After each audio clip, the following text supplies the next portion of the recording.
Hello everyone, it's me again, Tarsher, just to share with you magluto tayo ng beef with vegetable. Ewan ko anong pangalan to, but this is my own version. And of course, asweti or annatto powder para pang pakulay, ginger, garlic, and onions. And I use this one, beef loin, para madali lang naman lumambot yung mga karni dito. Minarinate ko siya ng 30 minutes lang. Carrots, pinried ko ng konti, at saka potato, bell pepper, tapos lagyan ko ng broccoli. This is my own version. So, see you in a bit. Mag-umpisa na tayo magluto. Olive oil and sesame oil. Mga 1 tablespoon of sesame oil.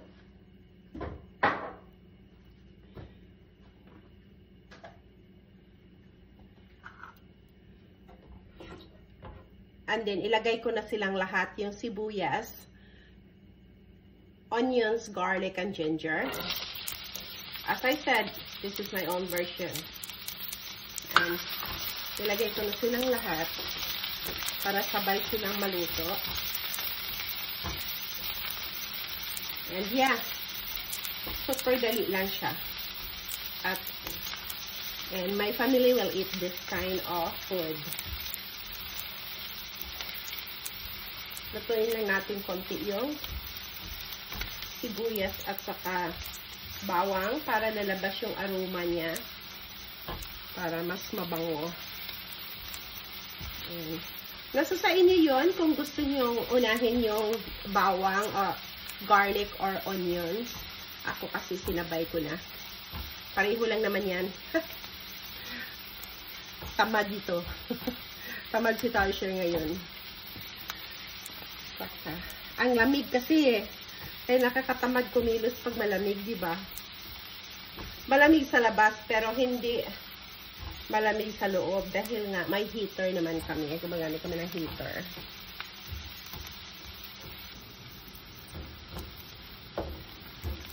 Golden brown na yung sibuyas at saka bawang. So, pwede nyo na ilagay yung meat. Yung meat ko, binlance ko na, kaya ganyan ang itsura. Madali lang naman ito maluto. Yung mga meat dito, madali lang lutuin. At lumabas na yung aroma niya. At super bango dahil nga yung bawang at saka luya. Ilagay ko na tong annatto powder. Or pwede din kayong gumamit ng annatto seeds, nasa sa inyo yun. Or tomato sauce or tomato paste. Pero ako kasi, ito ang ginamit ko. So, lagay ko na dyan. Ihalo ko na silang lahat.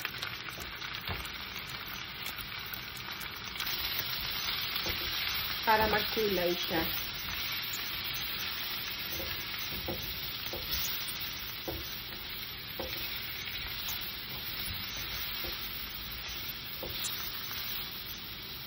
Konting black pepper. Red pepper na crush dahil nga gusto nila ng maanghang, so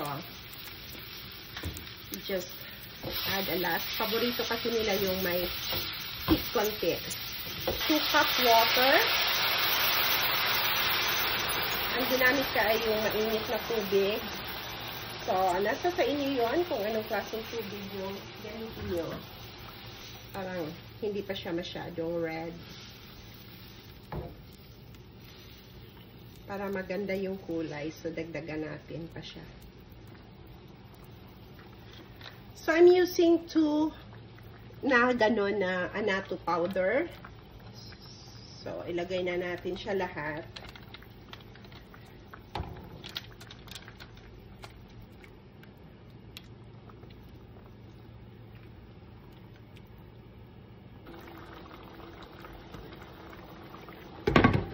Simmer this for 30 minutes or tingnan natin kung mga 20 minutes kung malambot na.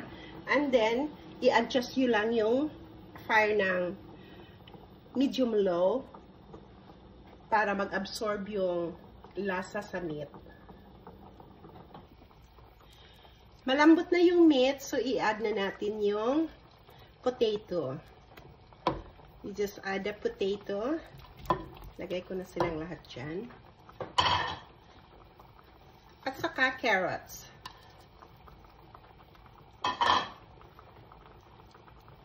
And we just mix it. Para mag-absorb sa carrots yung at saka potato yung lasa niya. And luto naman yung potato at saka carrots. So we just simmer this for 3 minutes. Let's add the cheese. So nasa sa inyo yun kung lagyan nyo ng cheese. Ako lagyan ko ng mga half cup of cheese. Tapos optional din itong olives. So nasa sa inyo yun. Ako nilalagyan ko ng olives. Konti lang na olives at saka bell pepper and broccoli.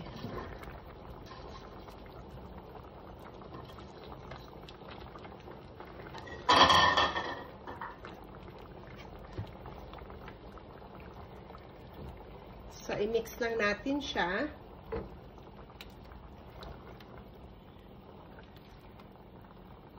Kasi as I said, ayaw ko yung overcooked na vegetable. Mas gusto ko yung mas crunchy pa konti. Sila din. Gusto din yung may crunch pa konti.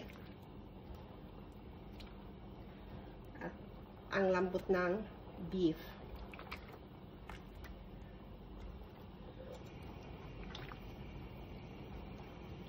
And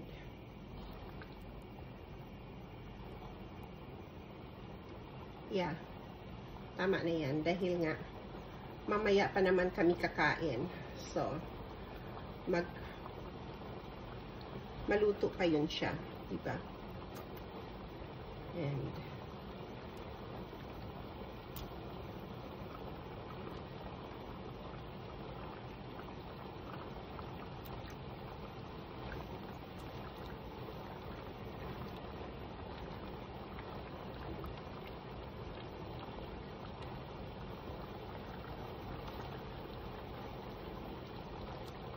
tikman natin.